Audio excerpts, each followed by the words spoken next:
All right, everyone, it's Friday morning and it's the final morning briefing of the week. And we're building ahead to Celtic's match this weekend against...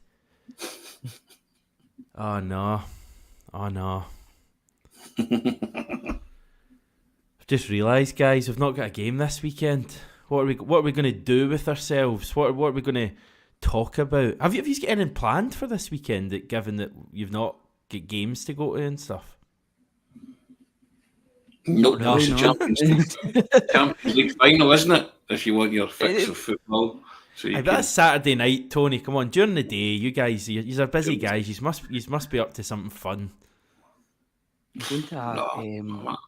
My George Best fun days and Playboy days are behind me, Hamish. You know what I mean? A glorious future behind me. I mean, so it's like not that I'm aware of. Taking the dogs out, I think, is a highlight of my weekend. My weekend's dog orientated as well. Yeah, going to a dog festival or a dog show in Campsie at the weekend. So that should be fun. Taking my dog with me. So this is what no football does to you. This is what you do on a weekend when there's no Celtic playing.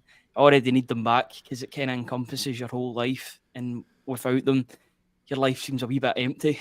So no, not really any big plans, but I'm looking forward to Celtic eventually coming back. But at the same time, I'm enjoying the time off. Did some gardening last night, Hamish, and I'm not going to think any stretch of the imagination. I get roped into that. I mean, it's my pet hate. It's scraping all the grass stains from my fingers this morning. It's not great, is it? It's not good. I'm not built for that.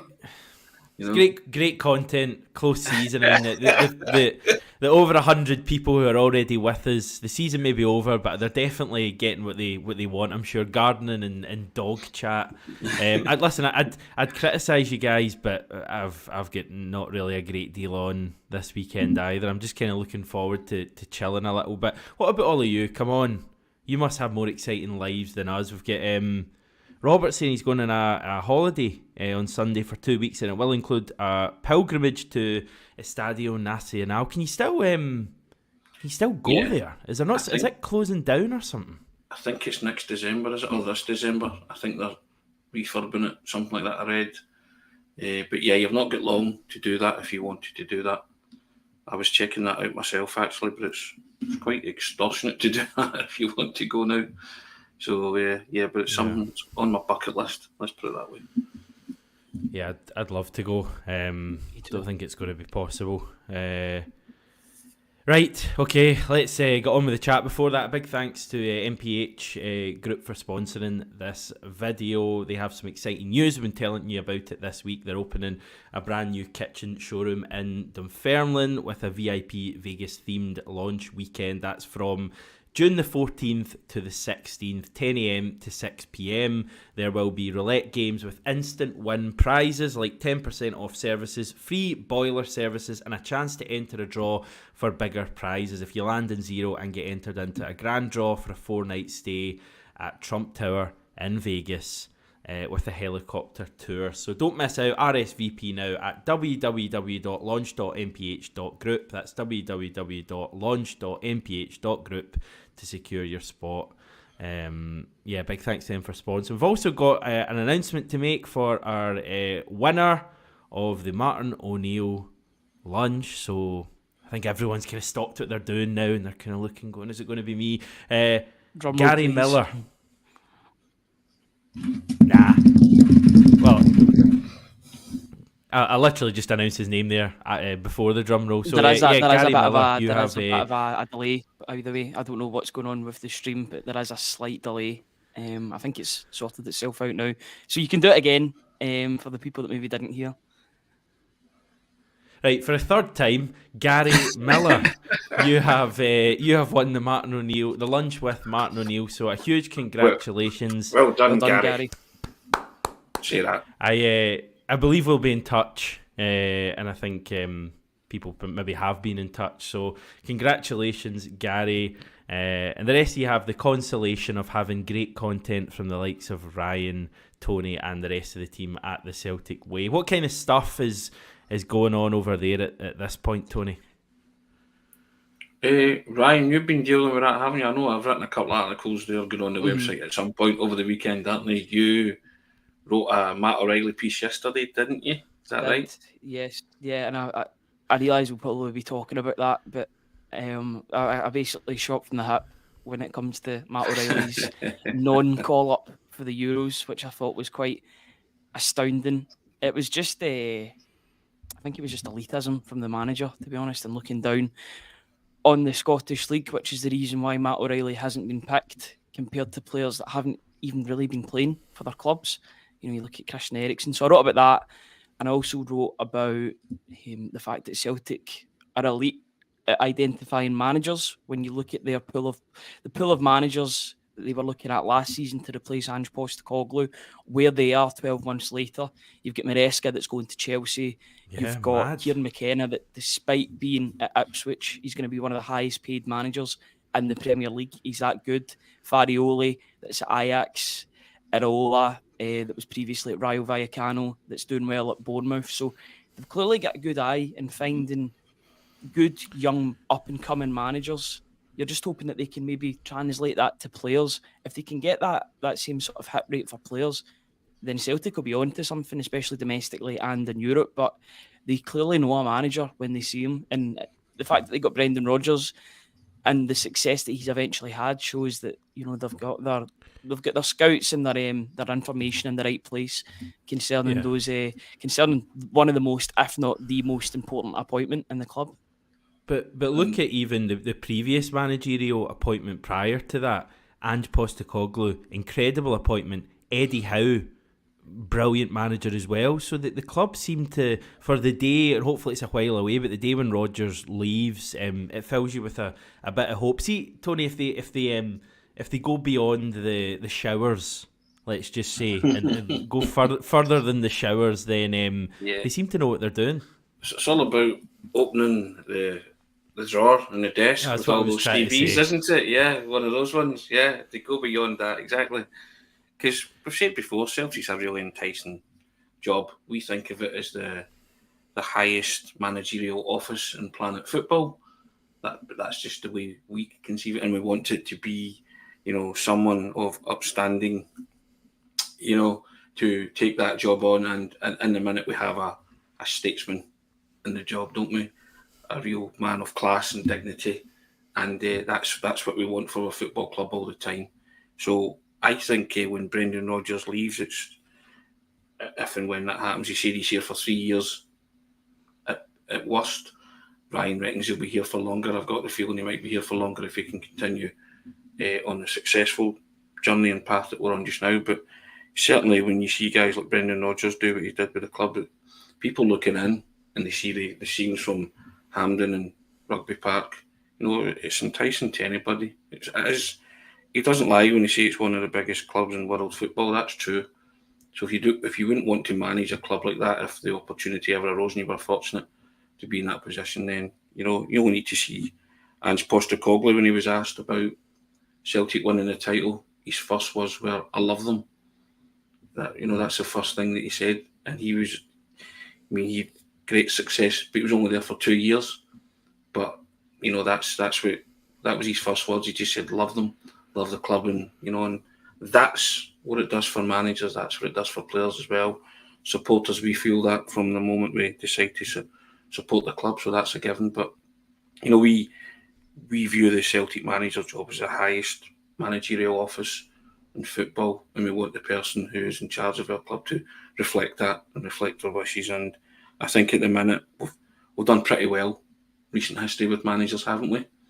And Brendan the first time as well. And to an extent Neil Lennon as well. First time. Celtic supporters are conflicted about Neil Lennon.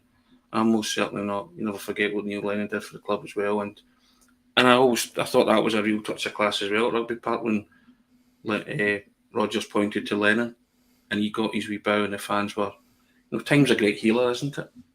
So, but, the original question was Celtic just keep unearthing managers. They do, and long may that continue when Brendan Rodgers decides that it's time to go. But their track record's good in that sense, and thankfully, you've had that one season that will never be mentioned, as we say, in 13 seasons.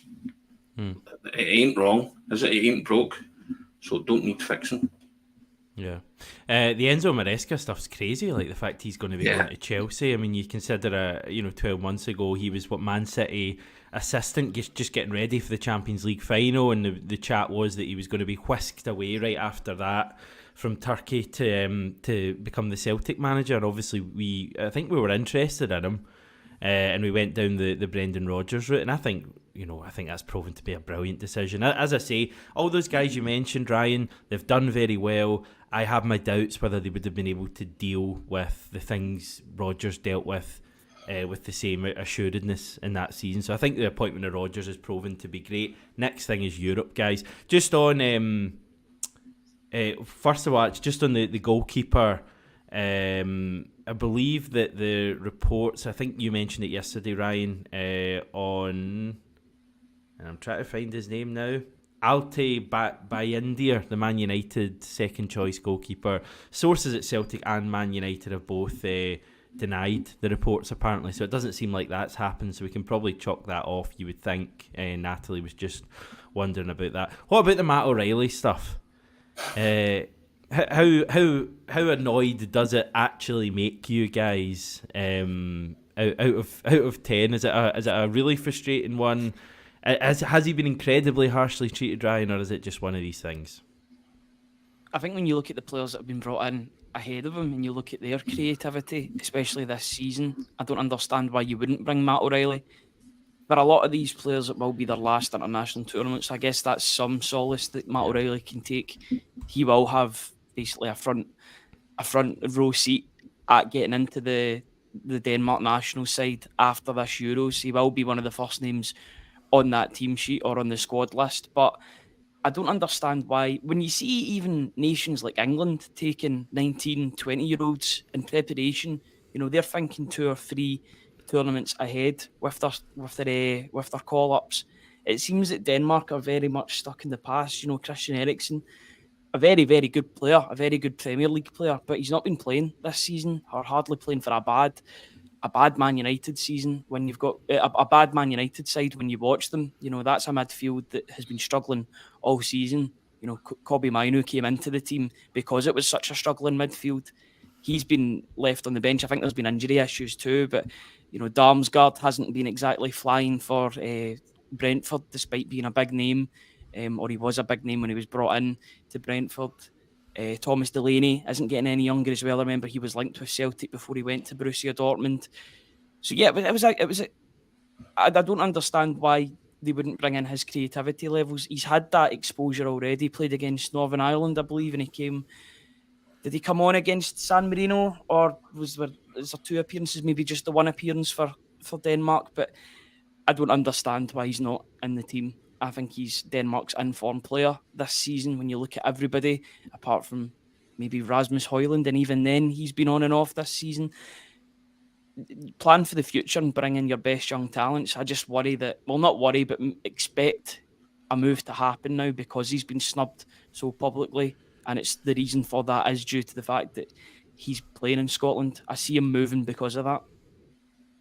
I mean, the Denmark manager was quite complimentary and said that he will be a Denmark player in the future. I don't know how much of a consolation that will be for O'Reilly at the moment. I'm just looking at the midfield picks from Denmark. Christian Eriksen 32, Thomas Delaney 32, Pierre-Emil Højbjerg 28, Matthias Jensen 28, Mikael Damsgaard 23, Christian Norgard 30, Morten Hjulmand 24. I do think there should have been a place in there for O'Reilly. I know the managers probably looked at Scottish football.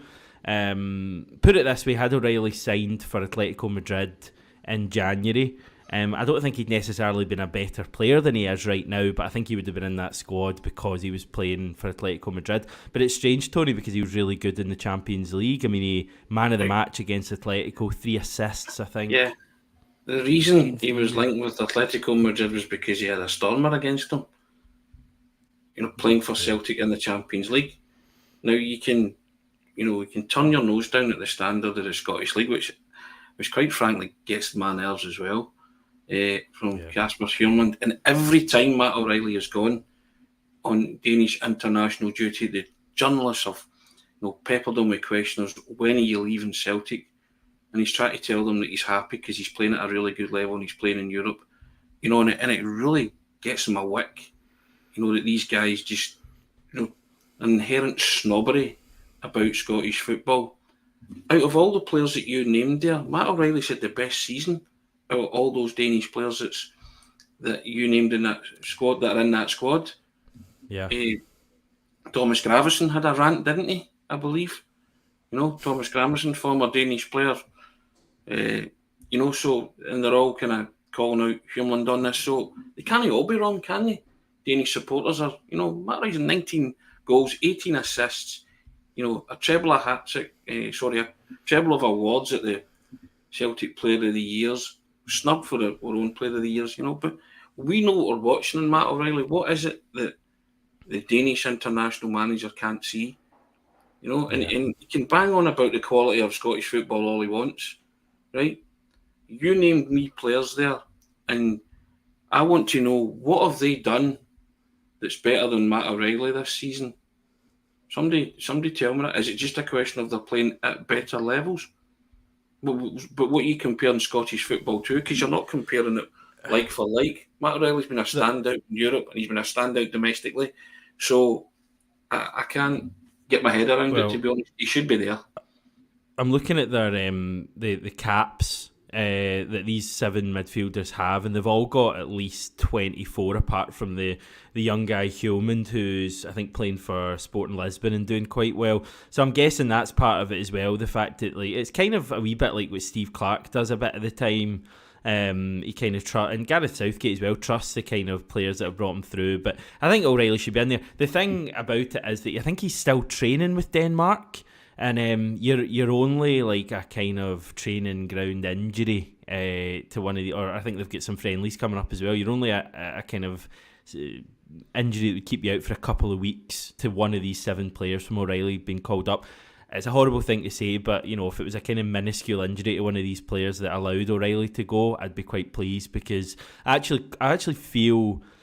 Personally, I'm not particularly angry about it. I'm just a bit disappointed for him, because I think playing for Denmark means a hell of a lot, and I think he deserves it, guys. After the season he's had, I think he's a genuinely good person, great footballer who's given us some great times. Quinny's saying he's not annoyed at all, keeps him out the shop window. Perhaps. You know what, Hamish, you read about his off-field stuff as well when he meets up with the Danish squad. He speaks Danish. He told them not to speak to him in English, so he's totally integrated and assimilated. It's not as if he's one of these guys that are just turning up by virtue of the fact that one of his parents and he qualifies that way, and he just goes through the motions, for want of a better expression. This is a guy who's put his heart and soul into representing Denmark, because he had the pick of countries. He could have picked a lot of countries, and he wanted to play for Denmark because his mother was Danish. He's learned the language, and they tell you about his attitude. So that speaks to me as Matt O'Reilly as a person as well. There's a valuable asset there. How he can be overlooked I think it's pretty astonishing. But again, I'm not Casper Hurmand, but when you see he goes to these lengths, when he meets up with the Danish international team, it is something that he's determined to be a success at, and it means the world to him. And I'm disappointed, as you say, personally for him.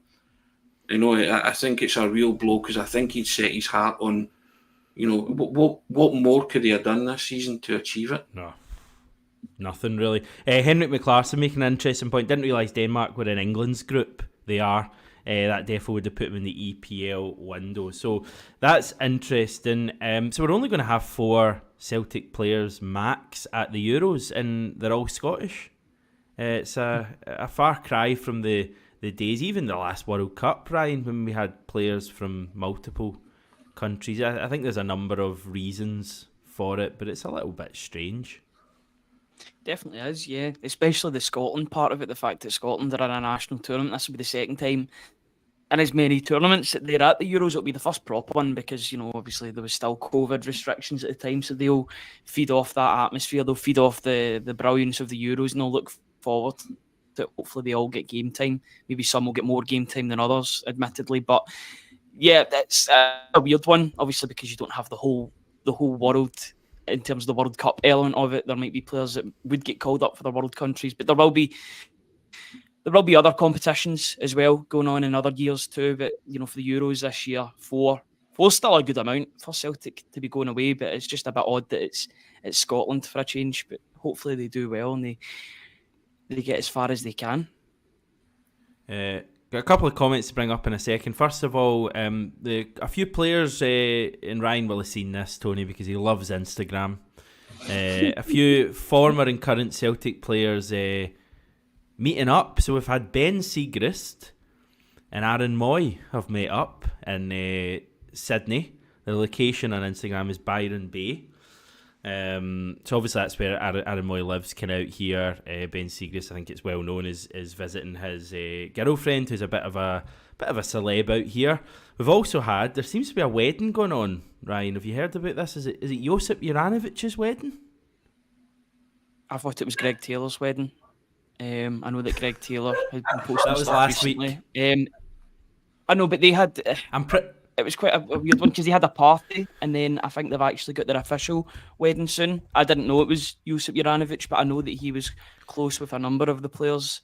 And if that's the case, then it's brilliant to see that they're all linked with each other still. It shows you how tight knit the group was under Ange Postecoglou, especially. That they're all still friends. So yeah, that's. I guess now is the perfect time to get married because the season's over. There's just this break in between the season and the Euros. So yeah, all the best to whoever's getting married, to be honest. Yeah, I believe it's Josip Juranovic, and I think Joe Hart shared an image, and I'm sad to say this, but two former Celtic players together now, Joe Hart and Moritz Jens, so they clearly have quite a good relationship from their time at the club. It's all fascinating stuff, Tony, isn't it? Yeah, I'd just like to point out to Ryan that I'm already married, so I don't need to get married in the close season. It's all good. All right, still married. I spent my first year of marriage in lockdown, and if I can survive that, I can survive anything. There you go. Indeed, yeah, it's great. I've said before, it's the whole Celtic family element, isn't it? Once this club touches you, you don't feel a love like it, and it's great to see, like you say, former players and they still keep in touch with each other because they become supporters, don't they? Bottom line, and they want to, know the fortunes of the club. They check out the results and they want to check out how their ex-teammates are doing. But I just think it's magic that they're like some. I mean, Moritz Jens was here for 6 months. Yeah. He loves the club. It's the same. During Martin O'Neill's time, Ramon Vega was for like 4 or 5 months, won the treble, and you would think, and ultimately because he won the treble, the first Celtic team to do so since Jock Stein's time, I think it's 69. He waxes lyrical about Celtic, whenever he gets a chance to speak about them and says it's the best time in his career, and it was only like over 6 months, but he achieved so much, and I think these guys never really forget that, do they? They forget the environment, they forget the supporters, and forget the actual players that they played alongside, because they're all bonded by the Celtic experience. And it is true to say, I mean, Brendan Rodgers said as well that it's a Celtic family thing, and it's hard to explain it to outsiders. It really is, because if they don't have that with their football club, and I'm not saying that Celtic supporters are more passionate and the players are more passionate about Celtic than they are if you support any other club, but that's your business. We just know the business of supporting Celtic and, being part of that family entity that they talk about. But it's a true thing and it's a powerful thing, and it never leaves you. Once you become involved in this club in any shape or form, that's it for life. And I wouldn't want it any other way. Yeah. It's a good point you make, because, you get those events these days of like the Martin O'Neill players. I was at one a year or so ago, and I think it was like Lubo was there, and Jackie Mack, and Chris Sutton, and folk like that. And I'm not sure I don't know if you get the similar things like the Gordon Strachan team, for example. I've not come across many of them, and then maybe the Neil Lennon team a few years after that, not come across them. It might just be time that's the reason for that. But I get the sense that see the team that we've had in recent years, they're going to have these kind of events in 15, 20 years. I think this is going to be a team and teams and players that we really look back on and think, wow, those were the glory days. As much as, I wouldn't compare the current team to the Martin O'Neill team in terms of quality, because they did things in Europe this team can only dream of. But in terms of like the enjoyment they brought us domestically, I think, they're certainly comparable. Right, got a couple of comments just want to go through, guys. So Big Bruce has got some rumours. So far this week I've heard that Maida and Kyogo are leaving. David De Gea had a stadium tour. Also linked to about 500 other players that agents are looking to offload. Are we going to buy any Scott? I don't know if he means Scott there, but we'll go with it anyway. And it just got me thinking, like, is there any players in the Scottish Premiership that you guys would want us to sign right now? Because I've maybe got a couple. Lennon Miller. Yeah. Miller and Watson are the two that I would look at. They're good young talents. I also had the pleasure of listening to them at the PFA or was it the writers? Was it the writers nominations that we were at, Tony? Yes, and the young players were speaking, and I thought the two of them were absolutely exemplary at speaking to the media. Oh. Two really level-headed young players, and they would fit perfectly into what Celtic are doing. Lennon Miller was a wee bit nervous. You could tell that from the way he was speaking, but I thought his answers were good. David Watson, I think, has allegiances towards this side as well. I think I've read somewhere about that he's do, I think. Yeah. I think either would be a good signing. I'd also, this is a bit of a left field one, but in terms of in terms of the home, it's going to be Jack Butland. You're going to say Jack Butland. I'm going to say David Marshall. It's the same position, but David Marshall, if he wanted to be third choice goalkeeper, because he's homegrown as well, that would maybe fit in, because he was trained by Celtic as a youngster too, so he would tick two boxes if you wanted to have that final sort of swan song. I heard that last season, or the season before last, that could potentially be an avenue that Celtic go down. Not that he would play many games, or if any games, but if Celtic are looking for that Scott Carson sort of role that Manchester City have, I can think of no better candidate than David Marshall. You can tell it's just the start of the transfer window, because I'm touting David Marshall for a move to Celtic. Something that sounds like it should be from about 20 years ago. But yeah, that's where we're at the moment. But I think that would just make sense in terms of the homegrown role. If that's the case, I want the Terry McDermott social convener role. I'm going to apply for that. You know what I mean? Get the team bonding. That good nights out. That's a great title, that social convener role. Loved that. Fancy a bit of that. Yeah, I think Lennon Miller certainly, and David Watson are players that, they're persons of interest. Celtic have to be keeping tabs.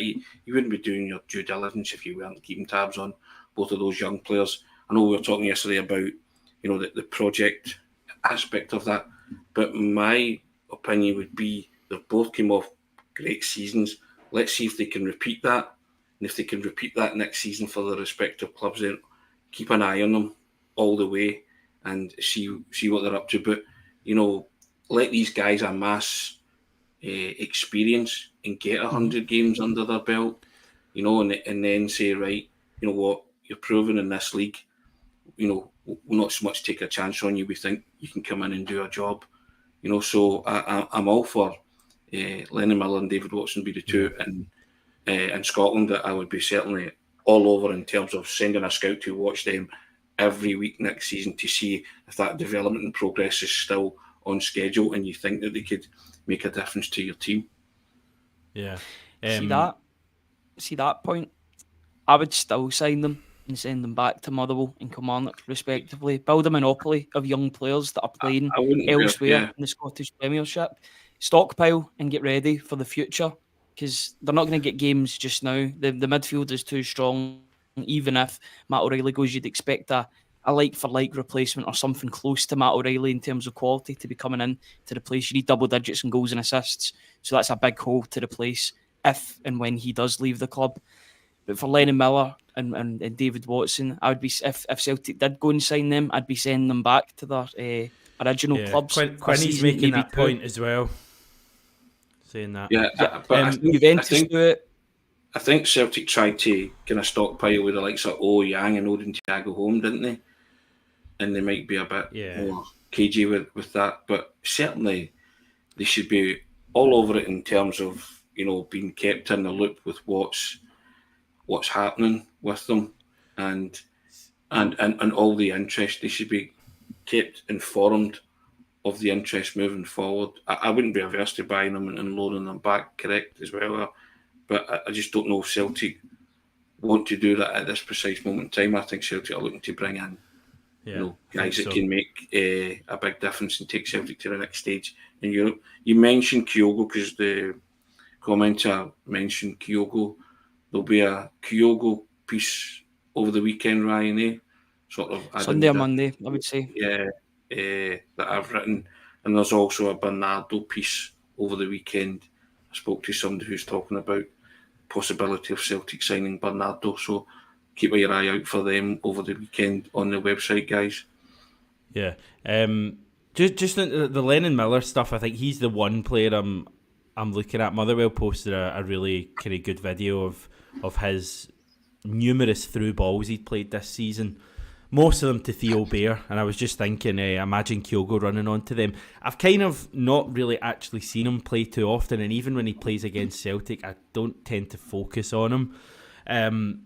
Is the consensus that he's like better than David Turnbull was, or is he going to be similar level? What do you reckon? Not yet. Turnbull's numbers before he got that first injury were crazy good for a Motherwell player. Like that was an outstanding level. Turnbull didn't end up being a real success really at Celtic. Can we give us some moments? So if Lennon Miller isn't going to be as good, why would we sign him?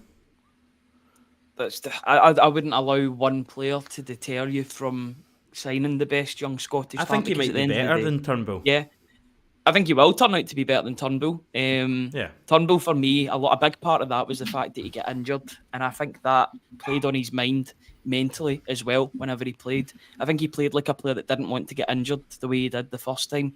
He was playing with a freedom before that not a small injury because he had to get surgery to correct it. But when that injury was found in his medical, it seemed as if the same player didn't come back, the one that was playing for Motherwell, the one that had no fear whatsoever. I think sometimes Turnbull played within himself. That isn't to say he didn't score great goals, because he did, and he was good in the first half of the first season under Ange Postecoglou, but I felt like he was always playing with a handbrake on, with maybe a worry that he was going to pick up another injury, and that's maybe what curtailed him, because I thought all the talent was there. Maybe it wasn't the best fit for Ange Postecoglou with how he needs his midfielders to run. Hatate and O'Reilly do that, so that was the reason why they're always going to play. But I think Lennon Miller could be that next great Scottish breakout player in the Scottish Premiership that isn't at Celtic or Rangers. I think Celtic have got to be keeping tabs on him, because I'm sure they're not the only club that will be watching him at the moment. But is he 17, 18 years old? Now's the time. If you're going to sign him while you still can, or while the fee's respectable enough that Celtic will do business, because, the more he plays, the higher that fee's going to go, you would imagine.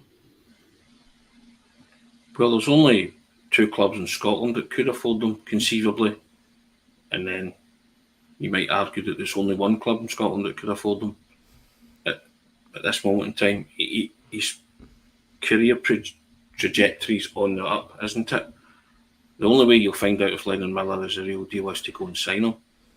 But the way everybody speaks about him, he is one of Scottish football's hottest properties. You've seen that for yourself and the little that you've had, and also that Fir Park game, you noticed that Brendan Rodgers made a beeline for Lennon Miller, had a private chat, and he divulged that he just said to him, keep doing what you're doing, well done. When the manager does that, you think to yourself, that day I sort of thought, manager likes him, he really likes him, and he's probably said to people at Celtic, keep the tabs and eyes on this guy. We want to be all over this when the time comes and Motherwell are prepared to do business and we want to do business. So it wouldn't surprise me if Celtic have been watching him for a long time, or ever since that day at Fir Park when he set up Blair Spittle for the goal that he scored. Beautiful turn. So, and again, young players play with a freedom when they break through, don't they? The kind of shackles are off. They've made it in terms of first team, and they just want to play. I want to see this guy play more, whether that's for Motherwell or it's for Celtic. If Celtic want to sign him, then great. But I just want to see him play first team games. I don't want him, as I say, if he signed for Celtic and he wasn't going to play, then I would rather loan him out and let him play, continue that development, because you can't sign a player like that and have him sitting on the bench. And I don't think the player himself at this moment in his career would want that. He'd want to play. So that's why I say about young players, let them amass over 100 games and get that experience, and then you'll know if they can hack it or not. And I think Lennon Miller is certainly a player who can hack it and will hack it and could conceivably end up at Celtic Park. But again, Celtic won't be alone in watching a player like that, because he is one of the hottest properties coming out of young properties coming out of Scottish football right now. Yeah, I just think he seems to play with a maturity that belies his age. And Sean's saying with Miller, it's not just his ability; it's the way everyone around him speaks about him as a person. For such a young lad, it's equally as important when signing players these days. He's the one in Scottish football. David Watson, I think, looks a good talent as well. I'm pretty sure Miller is someone who could come in and I think if we signed Lennon Miller this summer, he could make an impact next season at Celtic. When you read comments like that, that's the kind of humility that Brendan Rodgers likes, though. Yeah. Someone saying they're speaking about the player as a person, the due diligence on their personality and all that and what they're like. Yeah. So that now get people in place that do that. Yeah, so that would tick the Brendan Rodgers box, wasn't it? Because he was talking about the players at the club. They do what they do, but they do it with a humility and an honesty, and that's the kind of player that, to me, that's a klaxon going off. The way people speak about Lennon Miller. Lennon Miller is a Brendan Rodgers type player because he's young enough for Brendan Rodgers to get the claws into him and make him better and improve him as well. So it would be to me, it strikes as being a no-brainer, but I'm not in the Celtic recruitment department as of yet. No. If we keep speaking on this, then they might listen one day. Never know. Yeah, that's the question. Would you be happy? I know nobody would be happy if Matt O'Reilly left, but it's a very real possibility this summer. If it was Bernardo and Lennon Miller coming in to replace him, two players to replace the one player, would you necessarily be happy with that? A player that's played. Yes, I would be. Those two players for Matt O'Reilly, because by all accounts, Celtic are still deep in talks with Benfica about bringing Bernardo back to Celtic for a cut price deal. They're trying to renegotiate. That was in the Daily Record last night. Sources in Portugal are saying that they're in talks about bringing that $6 million fee down. I think if you could bring it down to about 4.5, then I think it's a no-brainer. 6 is, but it's not my money at the end of the day. So if Celtic are spending it, then that's fine. But if you can get him for $4 million, I think that'd be an absolute snap because he's shown it in the big games. He can play for Celtic. He gets consistency. He's going to be one hell of a player for Celtic. I think the question is, if Celtic did let Matt O'Reilly go, okay, it would be a huge blow, but we know there's inevitability about that. But would Lennon Miller and Paulo Bernardo improve your team moving forward? And I would have to say they would. Yeah, both of those guys. I think they would improve your team. So, whilst you would, the problem was when we've lost players, we lost Jota, we lost Carl Starfelt, we lost Abada, and we never really brought in the same kind of quality. So now, if we're going to lose players, then we have to be looking to bring in quality and players that will, make your team better moving forward. Matt O'Reilly's a kind of once-in-a-lifetime talent, isn't he? Bought for $1.5 million, and he's just taken Scottish football and European football by storm. So, you accept that, but you can still bring in players that can make you a better team moving forward as well. There will be life without Matt O'Reilly. Yeah. Okay. Great stuff. People are talking about Derek Riordan in the live chat, so I think it's time to sign off for the week. But enjoyed Enjoyed the chat today, enjoyed the chat this week, guys. We'll be absolutely fine over the summer. If anyone had any worries about that, they have been hopefully calmed this week. Right, have a good weekend, guys. Whatever you're... Oh no, we spoke about that. You're not up to much. Hope you enjoy yourself, not doing much anyway. I'm the same. Same for all of you watching, and we'll reconvene on Monday. Speak to you then. Cheers, guys.